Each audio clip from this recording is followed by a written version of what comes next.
All right, welcome back to the Onebar and Lupagus show. I'm Onebar with Lupagus. We're going to be wrapping up our biggest takeaways from Vikings OTAs. They are done for the week. A nice rest and relax, well-deserved until next week. We're going to go over our top 5 takeaways.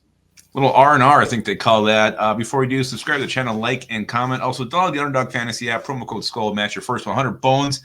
NBA playoffs, higher or lower. It makes the game that much better when you got a little bit of riding on it. Let's go T-Puppies. They play tonight. Big game. They got to win. But let's talk Vikings. Takeaway number 1. Number 1, let's go to our young quarterback, J.J. McCarthy. And apparently, he has the strongest arm ever.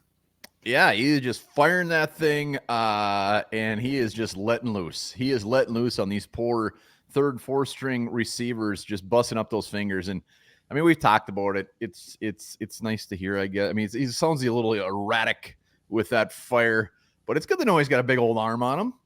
Hell yeah, big old arm, big old cannon, plenty of arm strength. Now he needs to learn to touch in the system. And you mentioned the second takeaway here, throwing the third and fourth stringers. He is your third quarterback on this depth chart right now, which is fine. Yeah, anybody, it's not even worth talking about. It's just, I mean, OTAs are all about overblowing things and analyzing things. And the fact that he's with the 3 is, who gives a shit? And he can last. Not going to last. That's where he should be. If we had, do we have 4 quarterbacks? If we did, he'd probably be the 4th. I'd be concerned if we had 2 quarterbacks and he's with the 3s. That's when I'd be concerned. That would be very concerning. But J.J. McCarthy, I mean, overall so far, biggest takeaway with him is just kind of what you'd expect, kind of expectation-wise. Looks like a rookie quarterback. Obviously showing some things that he's also a rookie. So let's give this young lad some time. He is going to be fantastic. Hell yes. Let's go to the next one. I know it's OTAs, but Lewis Cine, it seems like he may be in his final gasps in his career at the Minnesota Vikings. Well, as much as it's easy to over-speculate with the McCarthy and OTAs, this one actually probably has a little bit to it. The fact that he's out there with all the I don't know, third, fourth string guys. That was nicer. That was nicer to say it that way. He shouldn't be. And it's showing no signs of him getting any higher. And when he's out there, it sounds like he's not doing good. No, he's struggling with the 3s and the 4s. That's not a good sign for Lewis Cine. Even if he had a great OTA, a great preseason, a great exhibition, couple of games, there's no guarantee he's going to make this team anyway. The fact he's doing the opposite and having a very bad start, it only makes things worse. And it could lead to even if he has a great exhibition. I think that's what I said. Quite the term you're throwing. I used to have a great expedition. I think it was amazing. No, that was a pile. Lewis Cine, all signs point to this guy like not making the team. There's no reason for him to make the team. The guy's in front of him. He's not going to get a crack at anything. And the fact that he's out there with the 3s and 4s and stuff's bouncing off his body, not great. Pick 32. And Andrew Booth isn't on this list, but I was looking today. I didn't realize they were only 10 picks apart. I mean, that's depressing. Yeah, it's a bad side of the target there that we were throwing at. Yeah, Lewis Cine will go down as one of the Vikings' biggest busts. Everybody will be very curious to see what happens with him if he's on the team, if he's not. But as of now, he's just kind of an afterthought, unfortunately. He is an afterthought. Let's go to the next one. We have a left guard, and his name is Blake frickin' Brandel. Yeah. What else is there to say? He's our left guard. There's no competition. They're handing him the reins, and we have to live with it, and we all love it already.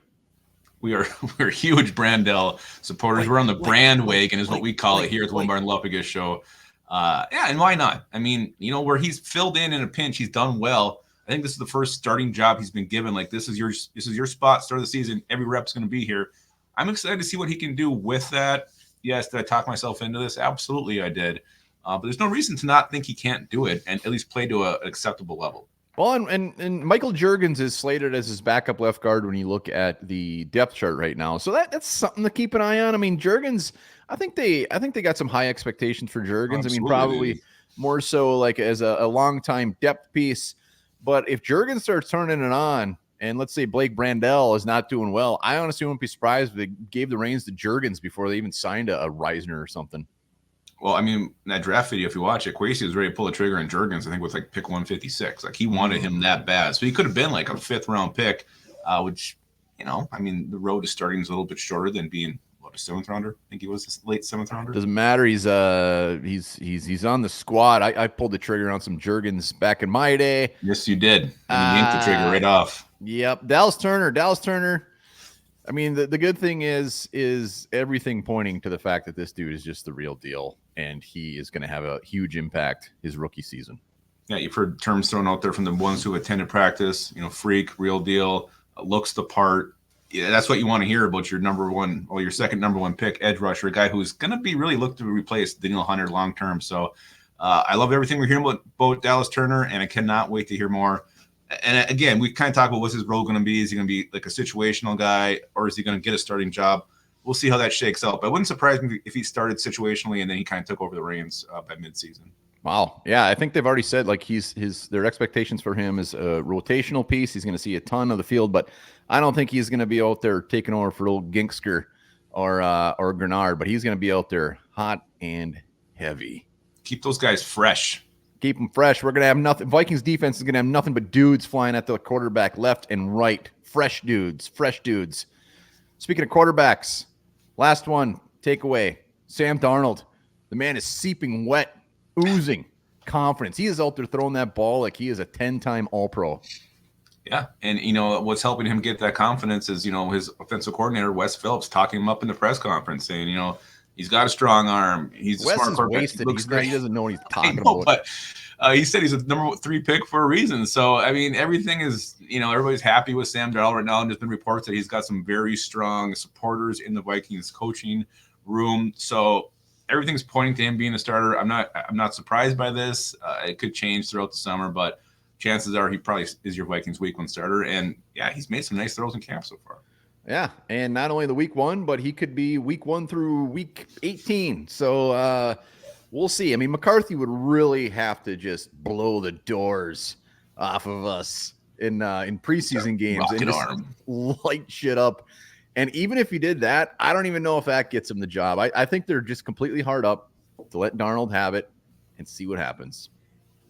Again, but this isn't. I mean, I was expecting this to happen. We'll see. They can easily change that script in August, so don't expect it to be set in stone right now. But I expected to hear this, and the fact that he's actually looking pretty good, it's encouraging.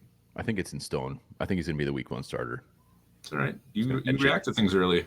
My etcher. Well, I mean, if we went back and look at our videos, we both predicted that J.J. McCarthy would be the week 1 starter. So I'm not changing it yet. I mean, now you're saying like you'd expect him to be the starter. I'm letting it ride. We'll see what happens. I expected to hear this. Like, yeah, Sam Darnold. And that'll continue. It'll continue all through the summer. Sammy boy. All right. Those are our biggest takeaways so far. Let us know your takeaways in the comments. Hit that sub button. We'll be perusing over the weekend on the show. Yeah. So join us. Happy Memorial Day weekend, everybody. Enjoy yourselves. Be safe. And remember this, the Minnesota Timberwolves were founded in 1989.